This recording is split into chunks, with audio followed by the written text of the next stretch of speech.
Ela é a rainha do rock brasileiro, Rita Lee.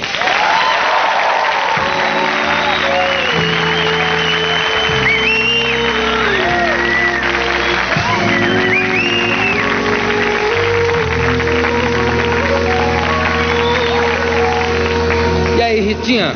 Tudo bom? Custou, mas veio, né, Rita? Vim. Eu pago pra não sair de casa, né? Então, venha me ver, uma carta que você mandou tão bonitinha, tão carinhosa. Venha me ver aqui no meu ninho, na minha toca. Foi. Você sai pouquíssimo de casa? Muito pouco, não gosto. Tem muita coisa pra fazer lá dentro. E aqueles cinemas de madrugada? Lembra do Oásis? 2001, né? Não foi? Não era 2001? Quantas vezes a gente viu aquilo? Eu vi umas 17 vezes. Um monte. Eu me lembro que a gente saía, tinha um Cine Poeira na Avenida São João, que dava sessão às 2 da manhã. A gente levava lanche. Vidrado. Agora tá bem caseira. Completamente caseira. E esse negócio de chamar o menino que te acompanha lá de sobrinho, é sobrinho mesmo? Sobrinho, amigo dos meus filhos, jogador de futebol com os meus filhos. Ele ensina guitarra. Alexandre, meu sobrinho predileto. Alexandre, meu sobrinho. Predileto. Mas como é que você encara a meninada do rock, Rita? Essa meninada que tá fazendo rock? Com bons olhos, ouvidos, nariz, garganta, tudo. Eu encaro bem, eu gosto da moçada. É mais fácil hoje começar uma carreira no rock do que foi na tua época? Eu acho que sim. Na minha época, assim, as gravadoras falavam rock, né? Não podia, era coisa, assim, era um sacrilégio. Quantas coisa de maluco. Mutantes eram assim, expulsos de festivais, abaixo-assinado, não podia. Rock não existia. Teve negócio de chegar a ser expulso? Teve. E como? Abaixo-assinado. Mas aí o Mazagão comprava a briga toda, ele peitava tudo. E a gente era muito colorido, muito alegre. Bonito, né? Era tão então, bonito. Enfeitava o festival. E você tinha uma figura assim, já naquela época, muito bonita, muito solta, e passava um clima assim de humor nas coisas que você fazia, né? Era bom. Em pleno. Você acha que o movimento hippie, por causa da preocupação ecológica, é uma coisa que está voltando, Rita? Totalmente. Hippie na veia. Eu sou bem hippie. Aquela coisa de, né, flower power na veia. A gente tem essa, né, Ju? Tem, acho que tá tão atual ainda a coisa toda, né?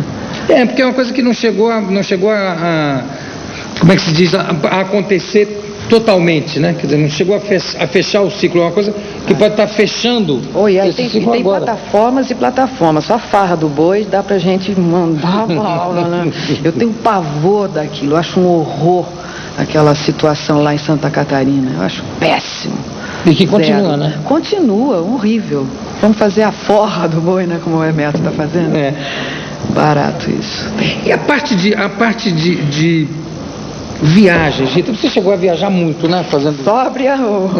Não, viagem no Manaus, sobra.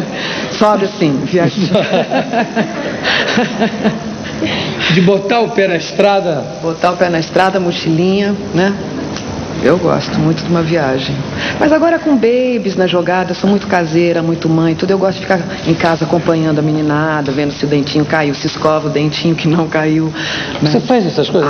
Faço. Eu tenho um lado general, bem. Capricórnio, é mesmo? Né? Você é Capricórnio também, né? Que dia é mesmo? 31 de dezembro, o último dia. Os últimos serão os primeiros. No tempo dos Mutantes, Rita, você ficava um pouco como uma agregada dos Mutantes, né? Pelo fato de ser mulher, aquele negócio que estava se falando aqui do machismo. Certo. E, na realidade, você despontou como a mais criativa, no sentido total dos três, né? Do grupo. Quer dizer, como a nível de carreira solo, a nível de desenvolver uma personalidade própria. Isso é mais difícil pelo fato de ser no Brasil, dizer, olha, a Rita Lee é isso aqui, não é só aquilo assim, não é? Também é isso aqui. Rita Lee é aqui, né?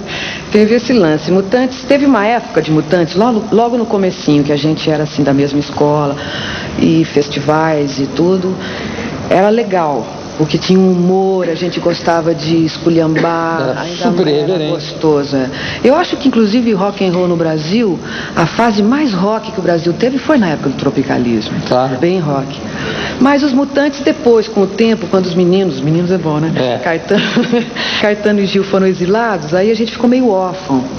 E aí começou assim uma fase meio muito músicas eruditas demais, e Emerson, Lake and Palmer, e Yes, e aquela progressividade muito séria para o meu gosto. Eu estava acostumada à esculhambação, continuar no humor da coisa, né? Um lado irreverente da entreter coisa, né? as pessoas, os palhaços, os bobos da corte. Eu acho que isso era bem o papel dos Mutantes, né? Os primeiros discos dos Mutantes eram assim. Aí teve esse lado todo comprometido com a coisa erudita, a música progressiva, tudo. E por mais que eu fosse comprar os meus melotrons e sintetizadores, que eu era meio metida, né? Mas era uma coisa meio intuitiva minha. Eu fazia os solos, mas na base da intuição. E os meninos realmente eram muito bons, né? O Serginho e o Arnaldo eram músicos excelentes, tudo. Mas tinham um pé no machismo que era meio barra pesada. Então eu tinha que ficar de sainha curtinha, tocando um pandeirinho e já tava bom. Clim, tocando. Mas não tava bom. Eu falei, eu juro que eu tenho talento também, sabe? Eu juro que eu sou legal. Aí não Pra teve não ficar só no muito jeito. sininho, né? Eu fui expulsa dos Mutantes, não sei se você sabe. Não sei disso. Foi, eu andei dizendo que não, que eu saí, né, maravilhosa, mas eu fui expulsa. Expulsaram de Mutantes. Você não sabia, foi posta pra fora. Aqui. Pra fora. E por quê, hein? Como é que Por foi? causa disso, não tinha lugar muito para essa coisa intuitiva, o entertainment, a coisa palhaça, não tinha mais lugar. Quer dizer, que devia ter acontecido o contrário, né? Quer dizer, eles é que tinham que ter embarcado. Mas eu sofri muito, viu, meu? Mas depois foi legal, que aí eu comecei a compor sozinha, fazia música, letra. A primeira música que eu fiz depois de Mutantes foi Mamãe Natureza, que me encaixava um pouquinho. Gostoso. Ô, Rita, e você quando começou a cantar, você teve apoio dos pais de cara? Oh, não. Oh, não. Roqueiro brasileiro naquela época tinha muito mais cara de bandido, né? Não tinha jeito. Meu pai queria que eu seguisse odontologia, que era a praia dele, né, bem? Queria que você fosse dentista também. E minha mãe, assim, tinha uma pequena esperança que eu seguisse a carreira de freira. Mas não era uma coisa que ela levasse muita fé nisso, não, né? Ela não achava que eu tinha muito talento, mas ela dava uma esperança. Ou talvez tivesse talento, mas não tivesse a vocação. A vocação. Era uma bela freira. Né? Aquela coabinha assim. Estava mesmo, Uma freirinha voadora também. Né? Irmã Rita. Mas não tinha muita colher de chá, não. Tinha uma regra na casa do meu pai. Ou você trabalhava ou você estudava. A música não era nenhum dos dois. Ainda mais rock and roll, né?